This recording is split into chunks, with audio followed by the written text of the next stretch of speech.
Charlie Parsons, Fightstars TV. Delighted to be joined here with a very good man, very good fighter, European champion, in Mr. Chris Billam Smith. Chris, first things first, how are you, mate? Yeah, very well, thanks, mate. You good?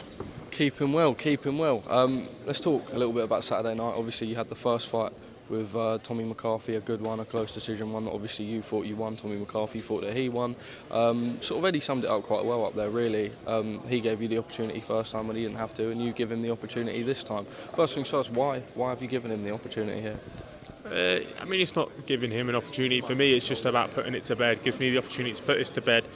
No doubts later on in the career and prove the fighter I am, because it wasn't it was a small percentage of me shown last time. So this time it's about really showing all aspects and all tools in my toolbox and all aspects of my game. When you look back at that last performance, I mean, obviously you believe you won it. But you know, when you assess that performance and you look forward to this performance, without giving the game plan away, what do you intend on changing this time and showing that you might not have shown before? I think I was quite lazy last time. My feet were quite lazy, and although I pushed the pace and had to force the fight, because otherwise there would have been no fight, because Tommy likes to just wait and wait. So I just think I'll keep it be a more technical from me and just more clinical all-round performance. You spoke about your camp. Obviously, we know Akoli fought back in February, so you would have had pre-camp sparring with him, like you spoke about up there. You say, look, one of the best camps off camera to me that you've ever had. I suppose mentally you must be in the best way possible. I mean, you seem in good spirits. I imagine weight is going well. Everything feels right. Yeah, spot on, mate. Like I said, great camp. Really, really good. And I think I'll just, really looking forward to showing the camp and the camp I've had on Saturday night. Obviously, if you win here, Eddie spoke about Bournemouth. Obviously, you're a Bournemouth fan, despite the stadium being about 3 times smaller than ours. I've got to get that on on camera. But no, something that will mean a lot for you, a lot for your family. I know Ross is someone that I'll finally be able to link up with him at the boxing, be passionate about, and something that you're really looking forward towards. Like Eddie says, look, you can't do that fighting, an unknown European. Okay, these European guys are tough and they can give you good fights, but if the name ain't there, then what does that matter? So I suppose put this to bed, and then is the idea Bournemouth after that? And what sort of names would you like, for that Bournemouth headline?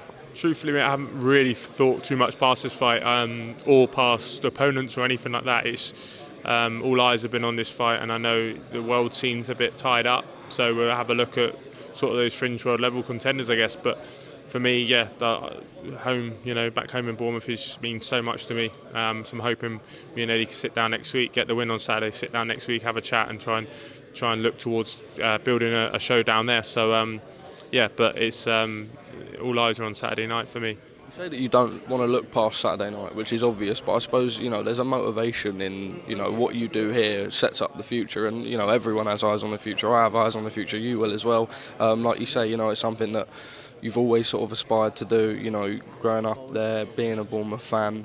I suppose just added motivation for you in the back of your mind, it all comes together, and, that'll be, say you need that extra gear, you've got stuff like that can push you on. Yeah, absolutely. I've got the whole Bournemouth show, and then, beyond that, actually fighting at the stadium, but that starts with building a show in Bournemouth. I've got a baby on the way in 4 weeks as well, so, I mean, I don't need any more motivation than I've got right now. I've never been so hungry and motivated in my life, and I can't wait just to get in there on Saturday night.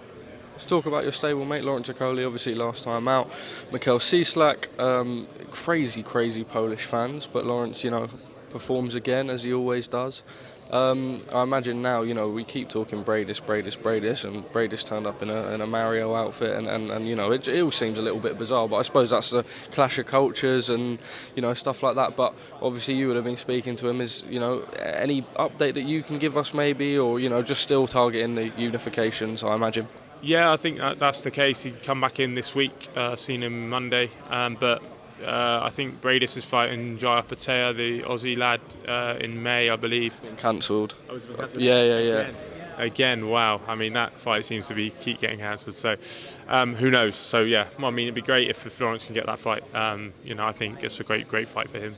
And obviously, that's what he wants to do. He wants to unify, and everyone in the gym wants him to unify, and believes he will go on and do that. Just finally from me, Tyson Fury fights Whyte, WBC title next week, 94,000, the biggest of all time in England for a heavyweight title fight, any fight. Dillian sort of not really had much involvement, but I believe will be on some sort of Zoom press conference tonight. Just your opinion sort of on his lack of involvement prior to this, and the fight itself, you know. Is Dillian sort of written off here? Do you think that's fair?